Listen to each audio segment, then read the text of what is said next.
Thank you, Mr. Chairman. Welcome back. When you were last testifying before this committee, you and I talked about water in South Texas, and we talked about the 1944 Water Treaty. As you know well, South Texas has, for the last 4 years, faced a severe drought, and that drought has been substantially exacerbated by the conduct of the government of Mexico, and in particular, its repeated and flagrant violations of the 1944 Water Treaty. Under that treaty, Mexico is obligated to provide 350,000 acre-feet of water each year to South Texas. Mexico was breaking that treaty, and there were 1.3 million acre-feet of water in arrears. As a consequence, South Texas is facing a massive drought. South Texas farmers are putting out of production up to half their acreage. They're laying off workers. Last year, the only sugar mill in the state of Texas closed because sugar farmers could not get the water to grow their crop. And you committed at that hearing to work with me and assist in pressuring Mexico to comply with that treaty. In the months since then, you have followed through on that commitment. You have leaned in vigorously with the government of Mexico. Your deputy, Chris Landau, has done the same thing. Agriculture Secretary Brooke Rollins has done the same thing. And then critically, President Trump put out a public statement on Truth Social making clear to Mexico that there would be serious consequences, sanctions and tariffs if they did not comply with the water treaty. I will say, as a result of the president's leadership and your hard work, we've had a major victory for South Texas, and Mexico has committed to providing 400,000 acre-feet of water, which is desperately needed. So I want to just start by saying thank you. In 4 years under Joe Biden, the Biden administration would not lift a finger for Texans, for farmers in South Texas, to hold Mexico to account, and the Trump administration has done more in 4 months fighting for water in South Texas than Joe Biden did for 4 years. So I wanted to say thank you, and I wanted to ask how the State Department is approaching next steps on the 1944 Water Treaty. Well, first of all, we have to understand that that commitment is met, and then we have to begin to prepare for the next cycle. This is a one-year problem. So we want to continue to work on that to make sure that those commitments are made, and that then in the next cycle, this becomes made permanent, that in essence, this becomes a new standard operating procedure and not a one-off. And by the way, it has to be something that exists beyond the presidency of the current president, because if the next president doesn't prioritize it, it could go back. So I just think this continued engagement with them on our expectations. The truth of the matter is, and in fairness, the Mexican government has grown increasingly cooperative on a number of fronts, both on national security issues and common security issues, but also on issues such as this.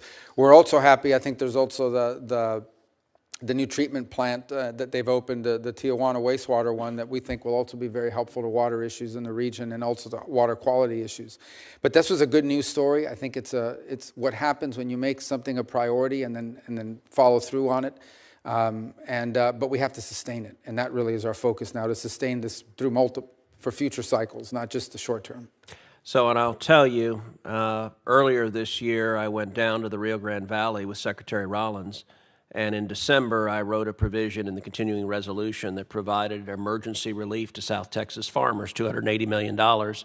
And Secretary Rollins came down. Now, Brooke is the first Texan ever to be the U.S. Agriculture Secretary, and she's the first Ag Secretary in history to go to the Rio Grande Valley.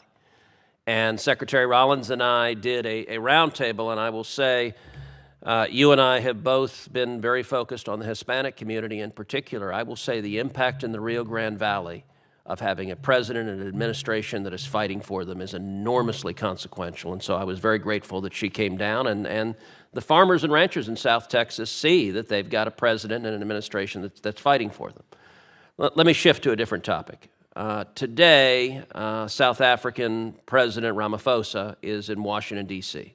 He'll be meeting with President Trump tomorrow. You and the president, as well as other administration officials, have repeatedly and rightly criticized South African policies on issues ranging from human rights to activities that directly undermine American national security. Those activities, in turn, include what appears to be an explicit and extensive pivot away from the United States and towards the Chinese Communist Party. There are also serious and credible allegations that the South African government's decision-making is compromised by widespread corruption tied directly to Iran. They are working together to target our Israeli allies on the international stage. President Ramaphosa himself has taken an aggressive position, leading a charge of genocide against Israel in the International Court of Justice. And he has pushed for precedents and policies that will not just undermine Israel, but expose American officials to vulnerabilities as well. I have every confidence that President Trump will demand South African officials change their policies and will hold them accountable if they don't. And it's critically important for the American people to understand the bases for our policies. Please talk a little bit about the extent of South Africa's malign activities and how they are undermining American national security interests. Well, it's one of the, first of all, we chose not to participate in this year's G20 hosted by South Africa, either at the foreign minister level or the president's level. And it had a lot to do with some of these issues, in addition to some of the issues they brought on their agenda, which we don't think reflect the priorities of this administration. So the president of South Africa is here today because he says he endeavors to reset relations between our countries. And President Trump, if someone says that, is always going to be open to resetting relations, but it will have to touch on some of the issues just pointed to now. Obviously, the position they've adopted towards Israel is way, not just off balance, but completely geared towards one side, and it makes one wonder about these allegations that are out there now of foreign influence, including with Iran. They clearly, on the global stage, and multiple multinational organizations have consistently been a vote against America's interests, time and again. Not one-off. You always understand when some country has to go in one direction opposite to you because, you know, that happens. That's what diplomacy is ultimately about. Diplomacy is also about when we're aligned, we work together. When we're unaligned, we have to talk. But when one country is consistently unaligned with the United States on issue after issue after issue after issue, now you have to make conclusions about it. So all I could say about the meeting today, I'm not there obviously because I'm here with all of you. In fact, it may be going on right now as we speak, or was scheduled to go on as we speak, is this was an outreach on the part of the South African president. He said he wanted to come to Washington. He wanted to reset relations with the United States. I have no reports as to how that meeting has gone so far. If there's a willingness on their side to reset relations, obviously something we'll explore, but we do so with eyes wide open to what they've done so far. And how does their campaign against Israel undermine America?